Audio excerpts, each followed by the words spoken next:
You know, it's often said that happiness comes from within. It's a state of mind, that we're in charge of our own emotions, and that sometimes those with less are in fact happier. But according to the United Nations Happiness Report, this is not always the case. This report is set to redefine the growth of well-being around the world and bring those who are unhappy to their country's attention. Now, while most Nordic countries top the list, China is no happier today than they were 25 years ago.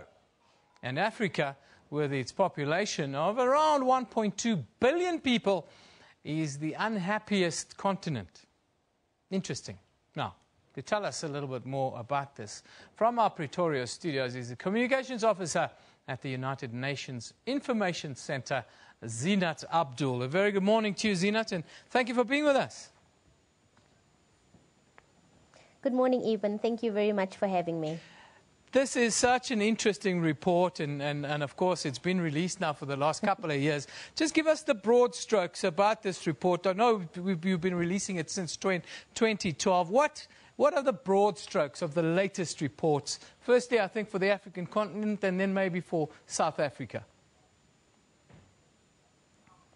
All right, so I think in particular, as you've rightly mentioned, the Nordic countries have come out tops with being regarded as the world happiest, with Africa being seen as still struggling and not as happy in comparison compared to all the other countries thus far.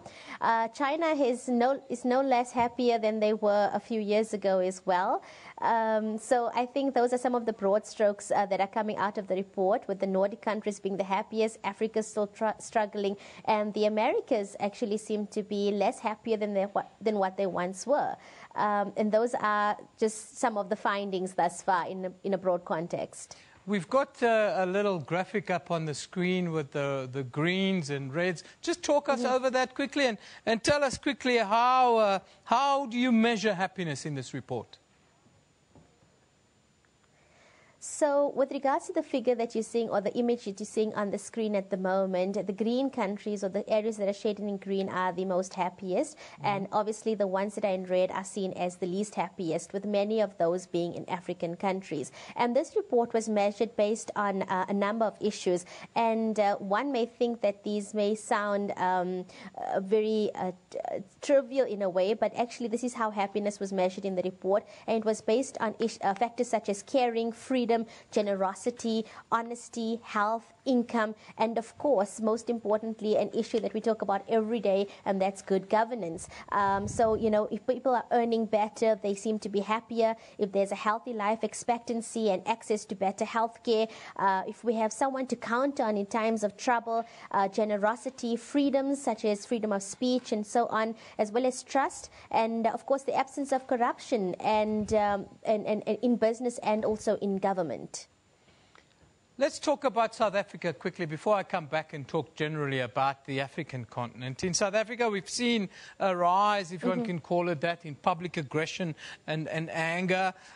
Could all of the factors that you're talking about, including the politics of the day and the kind of leadership issues that we're experiencing, and of course the rise of racism on social media and so forth, are these some of the things that are really at the heart of what bothers South Africans?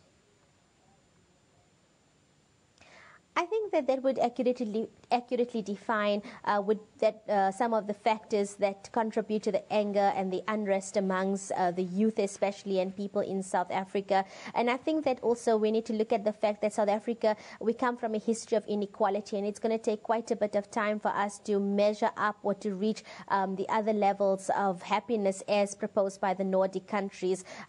So I think that some of the issues, and yes, crime is a big issue in South Africa, as well as issues of governance and general disparities in income levels, as well as unemployment and poverty. Not everybody has the equal opportunities to access jobs. Not everyone lives in the same community as their neighbor, or in neighboring communities which have the same access to the same resources. So, of course, that would contribute to some of the issues that are leading to unhappiness. Now, Zinat, here in South Africa... And crime, of course, as I mentioned. Yeah, in South Africa, Zinat, we like to give pride of place to any instance of racism on social media. We put it right on all of our media platforms. Any kind of issue that divides us. The media is all over that in South Africa. Does that kind of thing, does that also drive home the unhappiness factor, if one can call it that?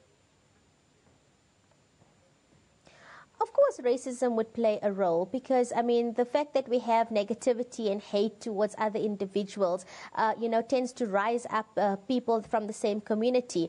So, for instance, we've seen some of the incidents such as the Spur incident, such as racial incident from the real estates and so real estate agent last year. We've seen the popular Penny Sparrow incident as well. And that does give rise to people feeling discontentment and they're also feeling as a lot of anger and sentiment, because while there are many of us or many South Africans that are promoting social cohesion, we also need to take into mind that, there are pockets of racism, or there are people that still have that mindset. And unfortunately, many people have mixed relations towards it. Some feel a huge amount of discontent and anger towards it. Other people feel a sense of hopelessness towards it. But in essence, it's negativity, and that breeds unhappiness. Is there a threat of this erupting in South Africa at some point, according to the work that you guys do? Is there a threat of? Of this erupting into wider issues of violence in South Africa?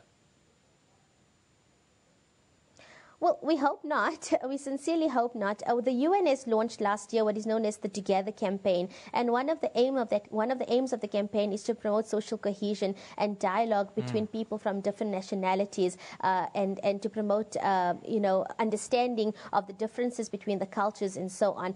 But I think beyond that as well, I think it's time, or there's a contribution that every person can play. I think rather than spreading hate and discontent and propagating the differences that exist between the different cultures, I think we need to sit down and actually say, can we not embrace our differences and look at the positives that people can play, the skills that other people from other countries can bring into the country as well, and assist us in making this country a better place. You mentioned unemployment a little bit earlier, and I want to take it to the African continent to wrap up our discussion. 60% of young people, or 60% of the human beings on the continent are young people, or termed youth. And I suppose the only way to make them happy going forward would be to create the kind of job opportunities that we so sorely lack at the moment, isn't it? Absolutely. Unemployment is a huge issue on the African continent, especially for the youth. I think in South Africa, we can look at the Fees Must Fall campaign as one. We can look at some of the other initiatives that are on the ground in terms of the CEO Sleep Out and so on, aiming to take in interns into their various companies. I think that there are quite a lot. There's a high number of unemployed youth across the continent as well. But more than that, I think, it also relates to issues of governance. I think what the report has highlighted is that you still have some aspects of the third liberation, which is asking Africans to get rid of bad governance and actually, further their own development and prosperity. And we also have the big man syndrome, which is talking about the gap between the men that are in power, who tend to be over 70, and the youth that are sort of under 30, and the age gap that leads to the differences and the misunderstanding between what the youth actually need.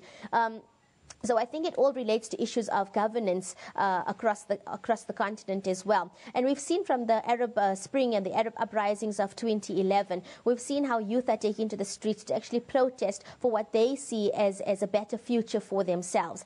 So I think that, in terms of unemployment, poverty, it comes back to income. It comes back to what the UN is promoting, and that is the Sustainable Development Goals, which the 192 member states adopted in 2015, which talks about, eradicating poverty, zero hunger, access to good health and sanitation, water, and quality education. And these are struggles of the youth. And of course, you're talking about reducing inequalities, focusing on women especially. Women youth need to have equal opportunities in the workplace, and also not be sidelined when it comes to also income issues. We see reports coming out saying that women are earning far less than men and so on. That contributes to the unhappiness level. That contributes to the role that women who are in the youth sector can play as well.